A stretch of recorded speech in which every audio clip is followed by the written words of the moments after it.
వాల్టా చట్టానికి పదును, చెరువుల సంరక్షణకు సర్కారు చర్యలు. సో వాల్టా చట్టం వచ్చిన తర్వాతనే చాలా పెద్ద ఎత్తున ఈ చట్టం ద్వారా ఇమ్మీడియట్గా ఎలాంటి నోటీసు కూడా ఇవ్వకుండా కూల్చేటువంటి అధికారం ఈ వాల్టా చట్టానికి ఉంది. సో 4 స్థాయిల్లో వాల్టా అథారిటీలు ఏర్పాటుకు నిర్ణయం. స్టేట్ అథారిటీ ఎక్స్ అఫిషియో చైర్పర్సన్గా పంచాయతీరాజ్ శాఖ మంత్రి, సభ్యులుగా మరో 22 మంది సెక్రటరీలు, ఎన్జిఓ ప్రతినిధులు, నిపుణులు.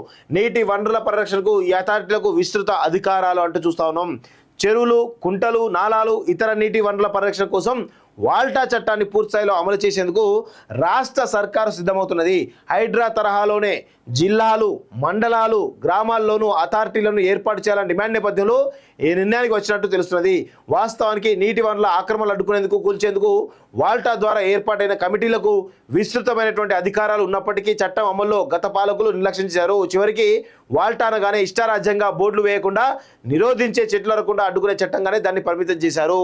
సో వాల్టా చట్టం అనేది ఎలాంటి నోటీసు లేకుండా ఆక్రమణలు చేపడితే, ఏదైతే చెరువు బఫర్ జోన్ ఎఫ్టీలో చేపడితే కనుక ఇమ్మీడియట్గా కూల్చేటువంటి అధికారం ఈ చట్టం, వాల్టా చట్టం అనేది ఇది ఉంది. కానీ అదేదో నార్మల్ చట్టం అని చెప్పేసి అందరూ అనుకుంటూ ఉంటారు, కానీ అది కాదు.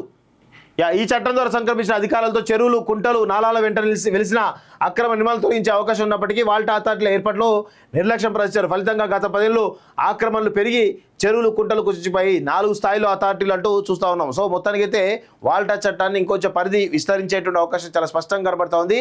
దాని ద్వారా దానిలో మంత్రి, అదేవిధంగా ప్రిన్సిపల్ సెక్రటరీలు, ఇటు పర్యావరణవేత్తలందరూ కూడా ఉండి ఏ విధంగా పరీక్షించాలి దాంట్లో ఒక కమిటీ వేసి మొత్తానికైతే దాని మీద ఫోకస్ చేస్తున్నట్టు చాలా క్లియర్గా తెలుస్తూ ఉంది.